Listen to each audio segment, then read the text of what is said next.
کہ رواداری سمجھتے ہیں تمام حضرات؟ بے انسان کا لوگوں کے ساتھ اچھی طرح سے پیش آنا.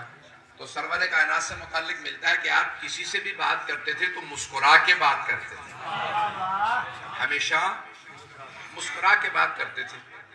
کسی سے بھی بات کرتے مسکرا کے بات کرتے. حبیب خدا کی مسکراہٹ، اور لوگ کہتے تھے کہ ان کی مسکراہٹ پہ قربان ہونے کا جی چاہتا ہے.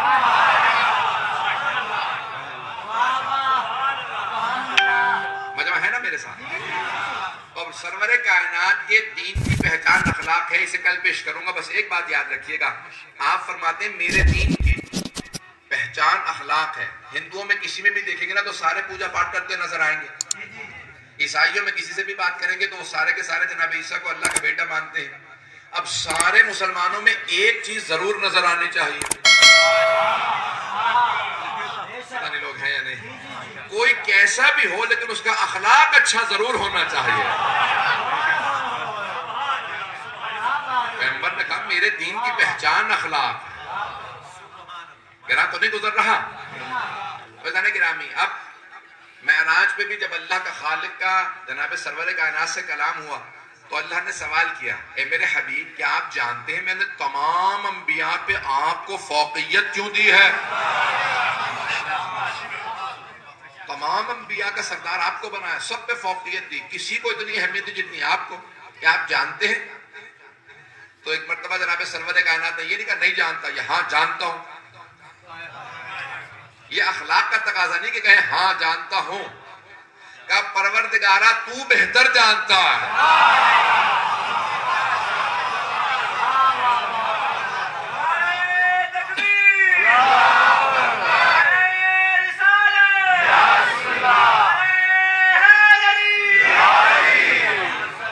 بات پہنچ رہی ہے نا؟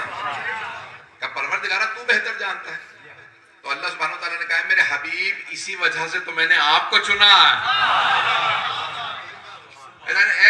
اللہ سبحانہ وتعالیٰ بھی کہتا ہے اے میرے حبیب یہ جو آپ کا اخلاق ہے یہ سب سے بہتر ہے. آپ دشمن سے بھی مسکرا کے بات کرتے ہیں، جہاں ضروری ہو وہاں اخلاق سے. لیکن اگر کوئی روب میں لینے کی کوشش کرے تو نہج البلاغہ میں امیر المؤمنین فرماتے ہیں کہ تمام کے تمام صحابہ جب گھمسان کا رن پڑ جاتا تھا میدان جنگ میں، گھمسان کا سمجھتے ہیں نا اس بات کو، گھمسان کا رن پڑ جاتا تھا کہ جب سب کے سب ایک مرتبہ دیکھتے تھے دشمن کی تعداد بھی زیادہ ہے، اسلحہ بھی زیادہ، طاقت بھی زیادہ، تو صحابہ کرام پشت رسالت پہ پناہ لیتے تھے.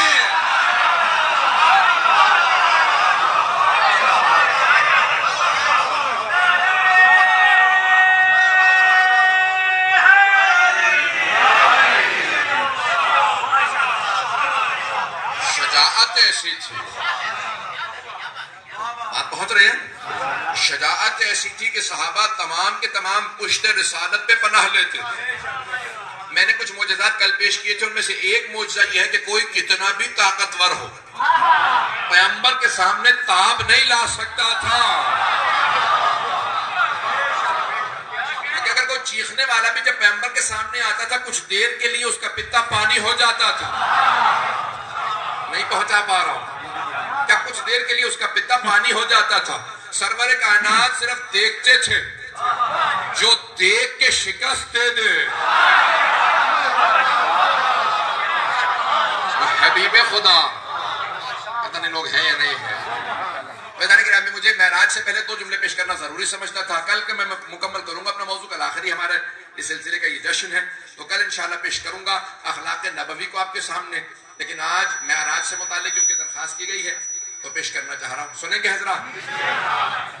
حبیب خدا معراج پہ جب جا رہے ہیں تو قرآن کی آیات ہے سبحان الذی اسرا بعبدہ لیلا من المسجد الحرام الى المسجد الاقصی الذی بارکنا حولہ. بولا تو نہیں بنائیں گے کہ میں تھوڑی سی اختلافی بات کر دوں؟ تھوڑا بہت اختلاف ہے بھائیوں میں ہم میں کہ وہ کہتے ہیں کہ بھئی روحانی معراج ہے، ہم کہتے ہیں جسمانی ہے. بات پہنچ رہی؟ اچھا ہماری مجبوری یہ ہے کہ ہمیں ہمارے اماموں نے کہہ دیا. امام رضا علیہ السلام نے 8ویں امام نے کہا.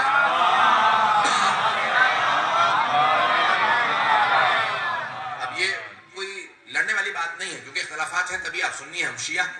تو اختلافات ہیں، اختلافات کو مخالفت بنا لینا جہالت کی علامت۔ اختلاف رائے ہونا بری چیز نہیں ہے، لیکن اس پہ قتل کرنا، لڑنے لگنا، یہ بری چیز ہے۔ تو میں پیش کر رہا ہوں، 8ویں امام فرماتے ہیں جو 4 چیزوں کو نہیں مانتا وہ ہمارا ماننے والا نہیں۔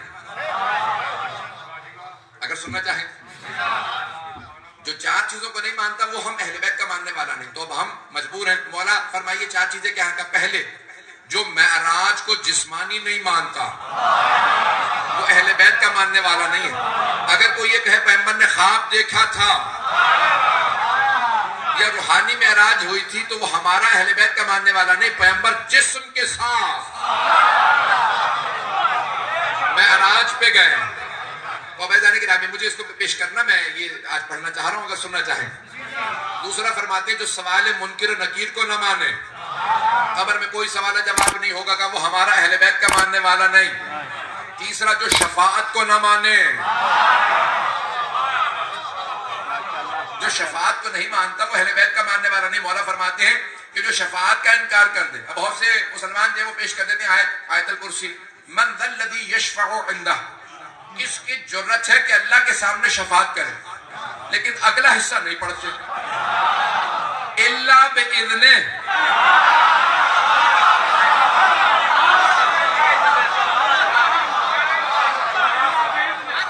سوائے ان کے جنہیں اللہ اذن دے دے۔ بھئی کلمے کے اندر ہی اللہ آ گیا ہے، اگر کوئی آدھا کلمہ پڑھے تو کافر، جو کہے لا الہ وہ کافر ہو گیا، پتہ نہیں لوگ ہیں یا نہیں، یعنی کوئی معبود نہیں، جب کوئی معبود نہیں تو کافر۔ الا اللہ، اللہ استثناء لگاتا ہے، پچھلے قانون میں کوئی ایکسیپشن ہے، استثناء ہے، استثناء تو سب سمجھتے ہیں، یعنی کہتے ہیں کوئی معبود نہیں، کوئی لائق عبادت نہیں سوائے اللہ کے، یہ استثناء کہلاتا ہے سوائے۔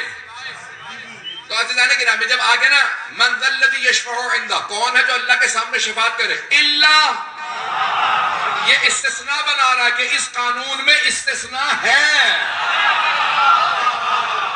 بھائی پاکستانیوں سے بہتر استثناء کو کون سمجھے گا؟ جہاں سارے سیاستدان استثناء مانگ رہے ہیں۔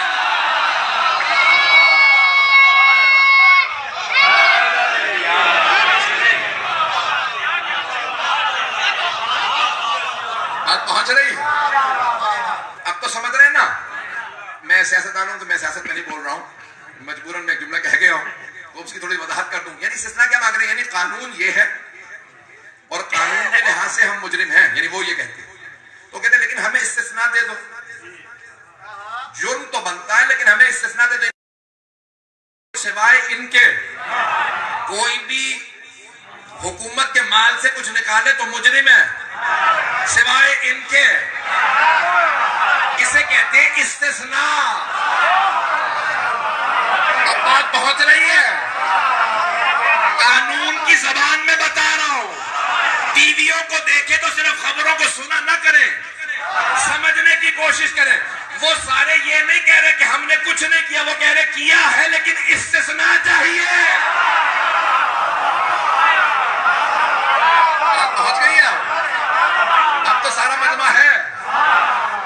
عزیزان گرامی یہ استثناء ہوتا ہے کہ پچھلے قانون کے اندر کوئی نہ کوئی گنجائش ہے، تو اللہ نے کہا کوئی کون ہے جو اللہ کے سامنے شفاعت کرے؟ اللہ بے اذن، سوائے ان کے جنہیں اللہ اذن دے دے۔ تو اب ہم خود حبیب خدا سے پوچھتے ہیں یا رسول خدا کسے کسے استثناء ہوگا؟ آپ فرماتے ہیں اسے استثناء ہوگا شفاعت کا جس کا کوئی گناہ نہ ہو۔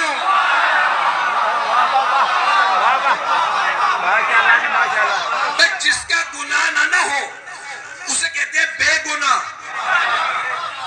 جس کا کوئی گناہ نہ ہو وہ ہے بے گناہ، بے خطا، اسی کو ہماری زبان میں معصوم کہتے ہیں۔ اب بات پہنچ رہی ہے؟ تو پیغمبر نے کہا جس کا کوئی گناہ نہ ہو، کوئی خطا نہ ہو، بس وہی شفاعت کا حق رکھتا ہے، اسی کو معصوم کہتے ہیں۔ اب روز قیامت وہ شفاعت کریں گے جو بے گناہ بے خطا۔ تو اللہ نے قرآن میں بھی کہا ہے کہ وما یشاءون الا ان یشاء اللہ، وہ دنیا میں کچھ نہیں چاہتے سوائے اس کے کہ جو اللہ چاہتا. دنیا میں وہ کچھ بھی نہیں چاہتے تھے سوائے اس کے کہ جو اللہ چاہتا تھا. تو اللہ نے ایک مرتبہ کہا بھائی دیکھو دنیا میں آپ وہ چاہتے تھے جو میں چاہتا تھا, آخرت میں میں وہ چاہوں گا جو آپ چاہیں گے. اب اللہ ان سے کہے گا کہ بتائیے آپ کیا چاہتے ہیں, تو اب وہ پلٹ کے گئے ہم تو انہی کو چاہتے ہیں جو ہمیں چاہتے تھے.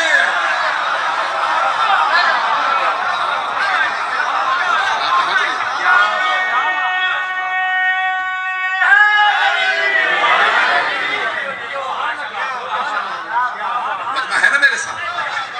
میں بہت محبت سے سن رہے ہیں آپ حضرات, میں بے انتہا بہت پیارے انداز سے, مجھے بالکل بھی اندازہ نہیں تھا گزشتہ برس آنے کے بعد دیکھا کہ بہت دور افتادہ جگہ, لیکن آپ کا حسن سماعت ذوق بہت اچھا ہے. یہ ایزان گرامی میں پیش کر رہا ہوں تو سرور کائنات اللہ کہہ رہا ہے قرآن کے اندر سبحان الذی اسرا. اسرا سیر سے ہے, سیر تو اردو میں جانتے ہیں تمام حضرات, سیر کرانا. تو اللہ کہہ رہا ہے سبحان, منزہ ہے وہ ذات, پاک ہے وہ اللہ جس نے سبحان الذی اسرا بعبدہ, جس نے اپنے بندے کو سیر کرائی.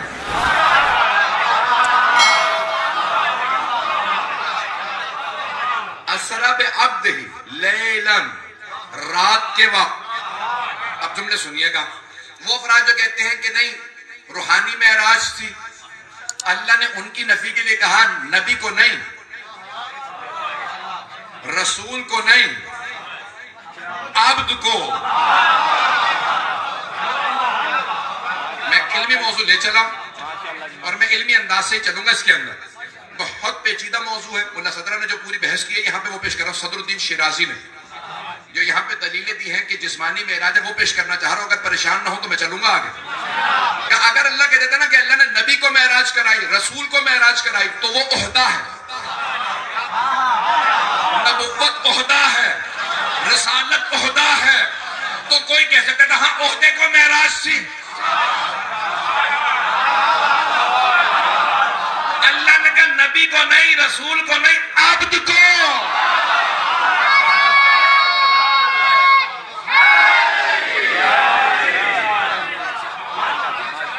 اگر بات پہنچ گئی ہو, عبد یعنی جسم کے ساتھ. پہلی دلیل کہ معراج جسمانی ہے. اللہ نے کہا بندے کو معراج کرائے. بندے کو معراج جسم کے ساتھ ہوتی ہے. پتہ نہیں لوگ ہیں یا نہیں ہیں. اب آئیے ذرا دوبارہ سنیے گا, میں 5 کم از کم دلیلیں پیش کروں گا تاکہ مجلس پوری طرح پنجتنی ہو جائے.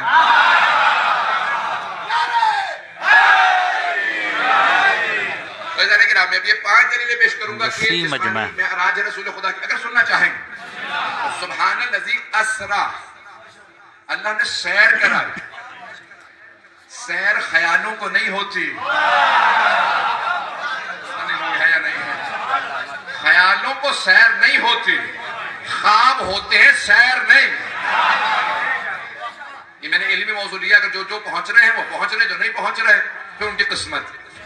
بعد میں سن لیجیے گا, یہاں پہ اللہ نے فرمایا کہ میں نے سیر کرائی اپنے بندے کو. تو کہ سیر خیالوں کو نہیں ہوتی, خیالوں کو خواب ہوتی ہیں, تمنائیں ہوتی ہیں, خیالات ہوتے ہیں. سیر جسم کو ہوتی ہے.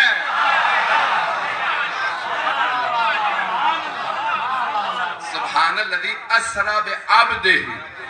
پھر اللہ کہتا ہے میں نے اپنے بندے کو سیر. تو بندہ 2 ہو گئی دلیلیں, میں نے پہلے پیش کر دی تھی. دوسرا سیر. آئیے ذرا تیسری. اللہ کہہ رہا ہے من المسجد الحرام,